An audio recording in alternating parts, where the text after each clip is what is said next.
But I do think that people often come to me and jam with me, and they're like, Jacob, I can do Jacob at Jacob. And it's like, but I want you to be you. I don't want you to be me. I'm already me. That seat's taken, you know. Oh, so cool. This video, you're going to get to see Scott Devine interview Mr. Jacob Collier. And really, you're going to get a sense of what Jacob is looking for in a bassist. And spoiler, it may not be what you think. Is it all about ferocious chops and bebop language? Not necessarily. It's more about being you, being a good hang, having super solid time, and not always thinking like bass first, but instead, like his bass player, Rob Malarkey, thinking about a song more like a producer from an overall musical standpoint rather than just the bass. But I've already said too much. Over to Jacob and Scott.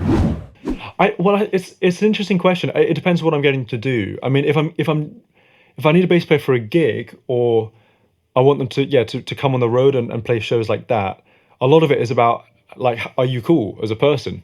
And I know that's like such an obvious thing to say, but 95% of the time on the road is chilling out and hanging out and coming to sound check and getting your sounds together and being proactive and being warm. And I mean, you know, it's definitely important. Just being yourself, being fearless, being relaxed. You know, I think I respond to people who are comfortable in their own skin.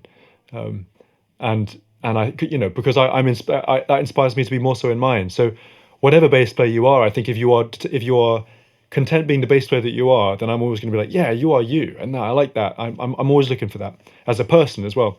But in terms of sort of technical things, I mean, bass player has to be able to play in time. If you get a bass player who can't play in time, it's like even worse than if they don't play the right notes. And I would rather have a bass player who plays all the wrong notes in time than a bass player who plays the right notes or completely out of time, because especially if I'm playing groove music or funk or anything like that, you have to lock in, you know. The bass player is basically a drummer in that situation. When you say good time, do you mean like pocket? They've got to have pocket, because there's playing the note in technically the right place, but then there's pocket is a different thing, right? It's making it sit differently. I would say pocket, but I would also just say, I mean, pocket applies to a certain kind of music where it's about pocket, but I think it's about being conscious of time, you know, and if you're playing out of time, it's knowing what space to fill and why, you know, and how to fill that space. And, you know, you want a bass player to think not like a bass player. You want a bass player to think like a painter or a singer or an orchestrator, you know. I mean, not to go back to Rob again, but if you give Rob a space, he doesn't go in the space. I mean, sometimes he does if I beg him to, which obviously he does sometimes do that. But, you know, Rob will first of all listen to the space, and then he'll say, you know what this needs is a one note, a pedal up here, and it'll go, you know, and that's not really bass playing. That's musicianship, you know. So, but you know, I think a lot of my favorite bass players aren't just bass players. You know, they do other things besides. You know, Rob is an amazing producer, and I think of other bass players I play with as well who, you know, are also killing piano players, or actually they play horns, or, you know, like there's a bass player in London called Connor Chaplin. I don't know if you know Connor. Yeah. He's a cracking guy, man.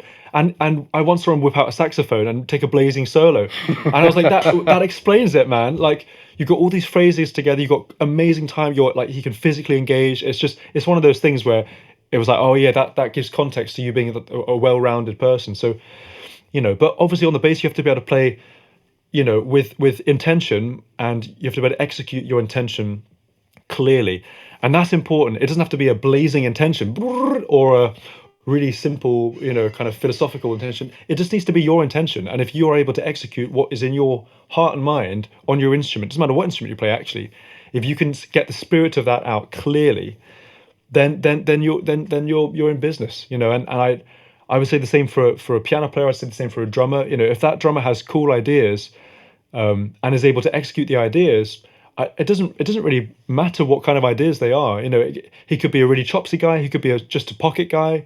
He could be a textural guy or girl, of course.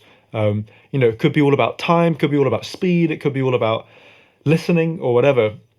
And I've encountered so many amazing drummers across all these things. The one thing I care about is, are they being themselves? Are they playing the drums like only they can play the drums? Because if they're just imitating some other drummer, I mean, that's secondhand, you know, and I may as well get the original guys. I may as well call, You're the guy. I may as well call up Steve Gadd or Dave Weckl or one of these people. Yeah. You know, if you're coming to play on my gig or having a jam, I want you to show up as you, and I want you to be as you could possibly be for me. Because trying to be like me, or trying to be like someone who you think I'll like, or trying to be like someone who you really like, that's all important part of the growing process. But it's not important part of being in that moment. Not that being like me is a part of everyone's growing process, but I do think that people often come to me and jam with me, and they're like, Jacob, I can do Jacob at Jacob, and it's like, but I want you to be you. I don't want you to be me. I'm already me. That seat's taken, you know. Hey, I just want to say a massive thanks for watching that video. Now, if you want to watch the entire video with Jacob, it's over an hour long. He gets into a bunch of amazing stuff all about the bass. If you want to check that out, the link is in the description below. Just click that, it'll take you over to the page and you can watch it there. It's totally free to view. And if you are trying to level your skills up on the bass, you will also find a ton of free resources and lessons over on the website as well. So with that said, take it easy, click that link in the description, and I'll see you in the shed.